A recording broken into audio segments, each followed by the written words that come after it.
Yo, what it do? Baby. Hello, everybody.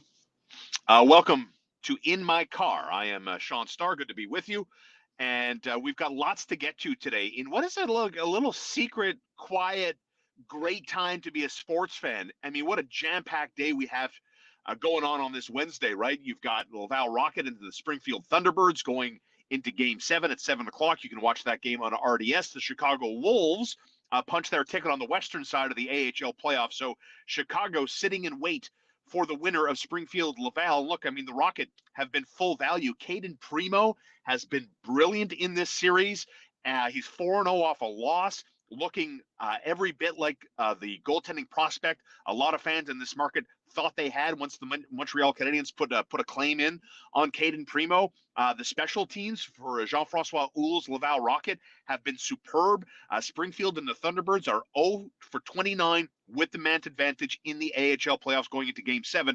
Of course, the Rocket forced the seventh and deciding game by squashing the Thunderbirds 5-1 in Game 6. So if you're a Montreal Canadiens fan, you have an opportunity to see some prospects, to see some aging veteran players help Laval punch their ticket to a Calder Cup final where they would take on Chicago. That game at 7 o'clock. Caden Guhle, the Montreal Canadiens defensive prospect, is off to the Memorial Cup with his Edmonton Oil Kings. Not only is Caden Guhle off to the Memorial Cup that starts from St. John, New Brunswick on Monday, but he was also the MVP of the WHL playoffs, where in 19 games, the Canadiens defensive prospect scored 8 goals and finished with 16 points in 19 games. And look, this is a bit of a big deal, right? Because normally, when we talk about CHL playoffs and we talk about MVPs, how often are we talking about a defenseman that wins the MVP in a playoff tournament? So, this to me is a banner in the sky. Pay attention, because when we talk about prospects in any sport, there are certain goals and expectations that I think prospects need to hit in order to deliver on their promise of being, whether you're a first overall pick, a third overall pick, or anywhere in the first round. I really do believe this, that if you're on the up and coming, that whether it's having an impactful role on the World Junior stage, playing at the World Hockey Championships, playing in the CHL playoffs, playing in a Memorial Cup tournament, there are goals and expectations that prospects, in my opinion, need to hit if we are to fully believe that they are going to eventually pan out and become the players that we as fans hope they eventually turn into.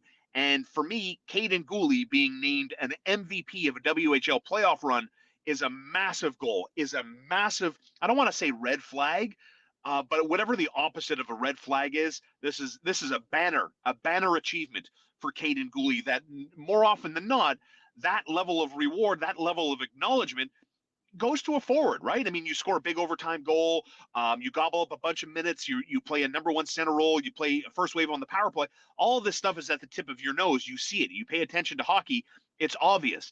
I think the subtleties, the appreciation for a strong defensive skill set, scoring timely goals. In 19 games, the guy had 8 goals.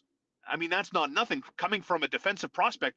From what I've read and people I've spoken to, isn't a slam dunk home run. This guy's going to be, the next version of Cale Makar for the Montreal Canadiens. That's not what the projection is.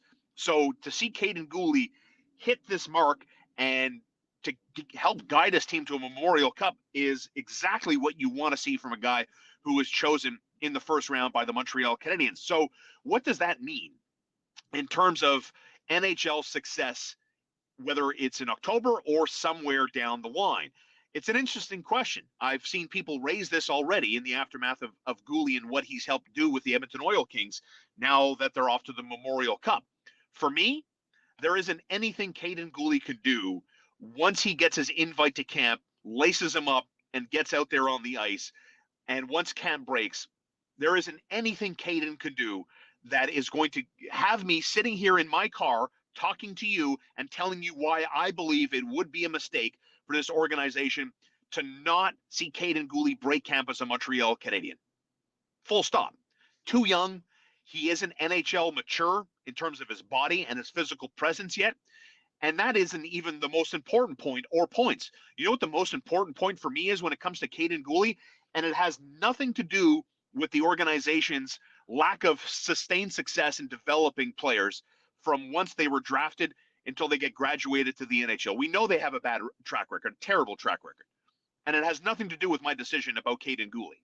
You know what it comes down to for me? The Canadiens aren't going to be that good next year. And they might not be good the year after that either. And that's okay. I have it in my head, in my mind, that the Canadiens, I want to see forward progress. I don't want them to finish 32nd in the league, but if they finish 32nd next year, would I be here complaining about the team's lack of forward progress? Probably not, because it still gives them the best chance at Connor Bedard, right? Which, by the way, they can win the Connor Bedard draft. They're allowed to legally. But if they win the Connor Bedard draft, then they're done with first round picks. The Edmonton Oilers rule comes into play. But legally, they still can win the number 1 overall pick if they bottom out next year.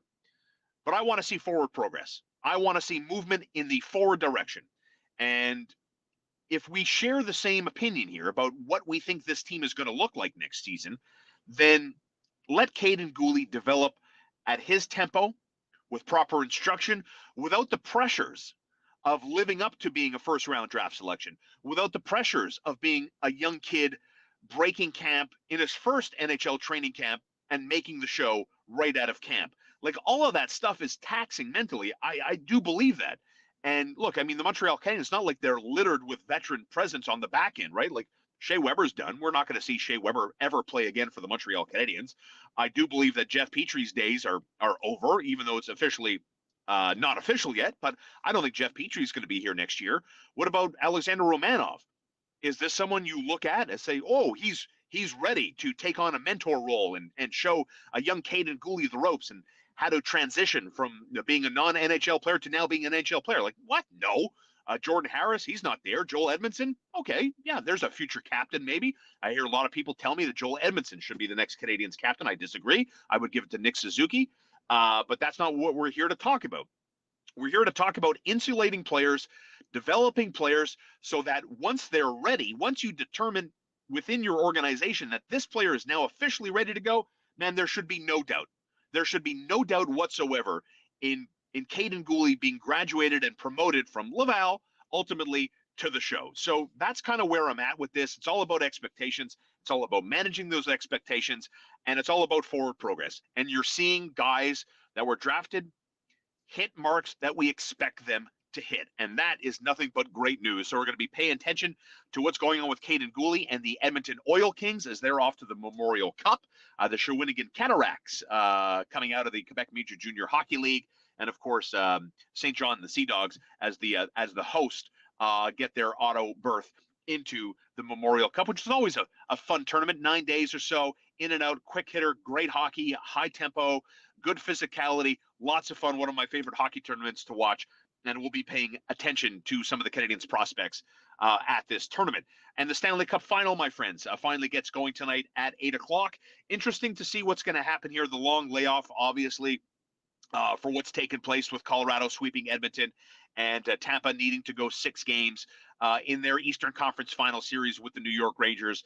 A couple of things here that I think a lot of people have pointed out already, in that Tampa hasn't faced a team with the speed that Colorado possesses, and the Avalanche haven't faced a goaltender like the one they've dealt with in Andrei Vasilevsky. So that is going to be the matchup to watch out for, clearly, right? So what are we looking at as far as game 1 tonight? My thoughts on the series, who prevails, and really what are the best bets as far as the Stanley Cup final is concerned. So for me, there are 2 bets and only 2 bets to make as far as who we think is going to win the Stanley Cup. The Colorado Avalanche are significant favorites in this series, and there is always value in a winner. There is no value in finding a loser. Zero. You're going to tell me, Sean, I got $50. The value bet is on pick a team, right? But that team loses. Where's the value in a loss? And I understand that if you're backing Colorado to win the Stanley Cup, the return on your investment isn't very significant, but it's also not nothing. So if you're looking to be that sports bettor, stay within your limits, please. We're here to have fun. We're not here to pay our bills and make our mortgage payment based on who wins the Stanley Cup. So let's keep that in perspective. We're here to have fun. We're here to add a little extra entertainment to the Stanley Cup final, right? That when I think about the Tampa Bay Lightning and the Colorado Avalanche, Is Colorado now set up to dethrone the Kings? Because this is where we're at, okay? Everybody has done this. And now it appears on the surface, this is Colorado's time to step up and dethrone the Kings, while Tampa has won 11 straight playoff rounds, looking to become the first team since the Islanders almost 40 years ago to three-peat. That's what's at stake for the Tampa Bay Lightning. But there's something to be said, I think, about Colorado. And when we look at what we're getting in terms of options, I'm going to go back to where I led you off with. There are two bets and two bets to make in this series. Either A, you're going to bet the Tampa Bay Lightning to win the Stanley Cup, and you're getting 2.5 to 1, which is a nice sizable return for a team that has the better goaltender, that has won 11 straight rounds, that's getting Braden Point back probably tonight, but you're going to give him the benefit of the doubt that maybe he's not going to be Braden Point in game 1 or 2. He'll eventually evolve and get his sea legs and be that Braden Point. That I am sure of. But you're getting Andrei Vasilevsky. You're getting the team with better experience that has closed out 11 straight rounds and 2 titles, and they're 2-1 dogs taking on Colorado that has home ice in these playoffs, okay? So there's a lot of value and likeliness for Tampa to close. So if you're looking at this from a gambling perspective, that's one bet. The other bet to make is hoping that this series goes long and looking at Colorado to win the Stanley Cup in 7 games. If you like Colorado to win the Stanley Cup in 7 games, you're getting over 5 to 1. And look, as a hockey fan, that's what I'm hoping for. I'm grateful that this is a best on best tournament. And I'm also grateful that if we get to a 7th game, that should be electric. I'm very much looking forward to this series. I think it's going to be a barn burner. I love that it's best on best. I got time for the underdog and the Cinderella story. But if you're going to dethrone the champs, I want the best team in hockey to have the opportunity to do so. Because I think if Colorado can close out the Lightning and hoist the Stanley Cup, I think they're set up for sustained success. And I'm looking to see what's going to happen here. Now, let's get into game 1 and what we think is going to happen. Tampa's game 1 against the New York Rangers in the last round showed us that Andrei Vasilevsky is the type of goaltender that prefers to stay in a little bit of a groove as opposed to having too much time off. He's allowed 6 goals in a game that ended with 8 total goals. That was game 1. Now, the Avalanche on the other side don't have an all-world goaltender. We know that. It's the obvious. It's the tip of your nose. We all know it. In the battle of goaltending, it's a lopsided advantage in favor of the Tampa Bay Lightning. But guess what? They're still heavily favored, and they're still in the Stanley Cup final, even though we all agree that Andrei Vasilevsky is still a much better goaltender than whoever Francouz or Darcy Kemper, whoever Colorado is going to throw out. So here they are in the Stanley Cup final, and they ended the season with the 2nd most goals per game at home. Now, they still have issues with who's going to be in net, as Darcy Kemper was hurt, dealing with eye injury, looked a little bit rusty. But in their most recent game 1, after a few days of rest, we saw a lot of goals. Remember, game 1, Edmonton? 14 goals. So I gave you a game 1 example where we had 8 total goals between the Rangers and Lightning, 14 total goals in game 1 between the Avalanche and Edmonton Oilers. So we have a total at 6. We don't even need to get halfway there. So we're cheering for goals in the opener to the Stanley Cup final. Over 6 is our best bet for Stanley Cup final, game 1. And lock me in. We're going to back the Colorado Avalanche at more than 5 to 1 to win the Stanley Cup in game 7. That's where we're leaning on a lower scale of return on your dollar. You can get a Colorado series price. So Colorado to win by more than a game and a half, right? So that takes game 7 out of the equation. It gives us 2 possibilities: Colorado to win in 4 or Colorado to win in 5 or 6. So that's kind of the other hedge bet that I would make. If you're not digging Colorado in 7 games, how about Colorado minus a win and a half? So a Colorado sweep, Colorado to win in 5 or 6 games. That covers the series spread. And you can get all those odds over at mizoja.com, where you will also find odds for the upcoming U.S. Open that starts tomorrow from the Country Club at Brookline in Massachusetts, which is, by the way, mimicked after the Kanawaki Golf Club. That's where I call home. That's my club where I'm a member at. And our clubhouse is yellow because it looks very similar to the clubhouse at Brookline that you're going to see starting tomorrow for the U.S. Open.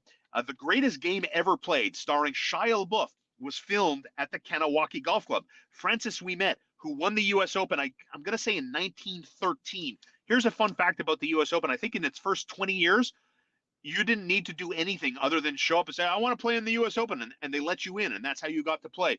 Now you need like an index of 1.4, or you need to be a professional in order just to be able to qualify for this tournament.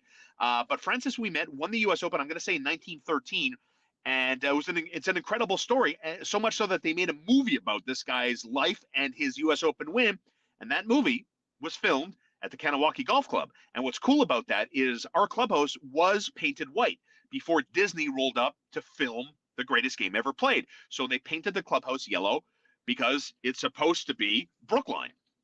And so once Disney was done filming, they told the memberships, listen, well, we're happy to paint your clubhouse white. And it says, no, we're good. We love it. It looks brilliant, and it still looks great today. So a little bit of film history to go with a local golf course and the U.S. Open, where it's being played in the state of Massachusetts. So who do I like to win the U.S. Open? I'm going to go Rory McIlroy. I really am. I mean, obviously, we go into all the reasons about Rory and how he could win after he won the RBC at St. George's last week. And he is the favorite again. Like, the only question mark is his short game. That's the one area where I look at Rory and say, I'm not 100% sold on that. But like a lot of other U.S. Open courses, it's not simply a case of overpowering the golf course, but Rory's unbelievable ability to draw the ball, to get out of trouble off the tee box, I think could be an advantageous spot. So a small little play on Rory McIlroy. I'm going to avoid Cam Smith. A lot of people like Cam Smith.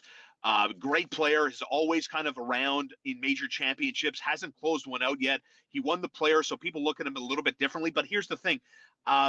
His driver game is terrible. He's losing strokes gained off the tee box. As a result, he's reweighted his driver head. He's taken a full inch off his driver to shorten it up so he can be in less trouble, find more fairways. I just don't think his tee game right now is strong enough to contend at a U.S. Open at Brookline, where I think you can lose a shoe in this rough. It's so thick and so lush. And so Cam Smith is a pass for me. Cam Young isn't a pass. At 50-1, of all the young players, he might be my favorite right now. And his first win might be a big one, and it could be the U.S. Open. He hits the ball a country mile, combined with his length and his accuracy. He's sixth on tour in total driving in his last four starts, okay? He's had 3 top threes, including a T3 at the PGA Championship. And I honestly thought he was going to win that coming down the stretch. And you're getting 50-1 on Cam Young. That's a bet I like as my long shot of the tournament. And a middling player, not a favorite and not a long shot, coming in at 30-1 is Matt Fitzpatrick. He's ready. I think he's ready to lock down a PGA win and a major championship. He's won a bunch over on the Euro Tour, now called the DP World Tour. He had a T5 at the PGA Championship a month ago, and if not for a disappointing 73 on Sunday, he might have been in a playoff. So he's knocking on the door, man. And Brookline is a course that I think Fitzpatrick really likes. He won here as an amateur 9 or 10 years ago. I was going to say 2013. Matt Fitzpatrick won his USM at this course, and a little extra confidence knowing that his game has rounded out, playing well, playing strong. He had course familiarity with Brookline, a little extra confidence, a little extra swagger in Matt Fitzpatrick's game. So that's kind of where I'm coming at you from. My U.S. Open bets: Rory McIlroy, Matt Fitzpatrick, Cam Young at 50-1. We're getting 11-1 on Rory, 30-1 on Matt Fitzpatrick. And my best bet for game 1 of the Stanley Cup final is over 6 goals. Lightning open up at Colorado just past 8 o'clock tonight.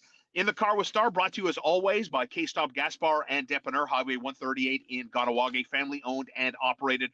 And you know, nobody likes paying exorbitant fees at the pump. K-Stop Gas Bar and Depanneur has premium fuel at discount prices. You don't have to pay the tax at K-Stop Gas Bar and Depanneur, Highway 138 in Ganawage. You support me by supporting my sponsors. So go by and say hello. Thanks as always for watching, subscribing, share this with your friends, hit that like and subscribe button, and let's grow this bad boy together, okay? So looking forward to this. Enjoy the sports. Laval Rocket Game 7 tonight at 7 o'clock, Stanley Cup Final at 8, Montreal Alliance Basketball also in full effect, and the U.S. Open starts tomorrow. We will go to Brookline with RDS's Johan Benson at 7 o'clock tomorrow morning. So if you're a golf fan, stay tuned to the morning show. Yours truly and Simon Salikas blanket coverage of the U.S. Open starting bright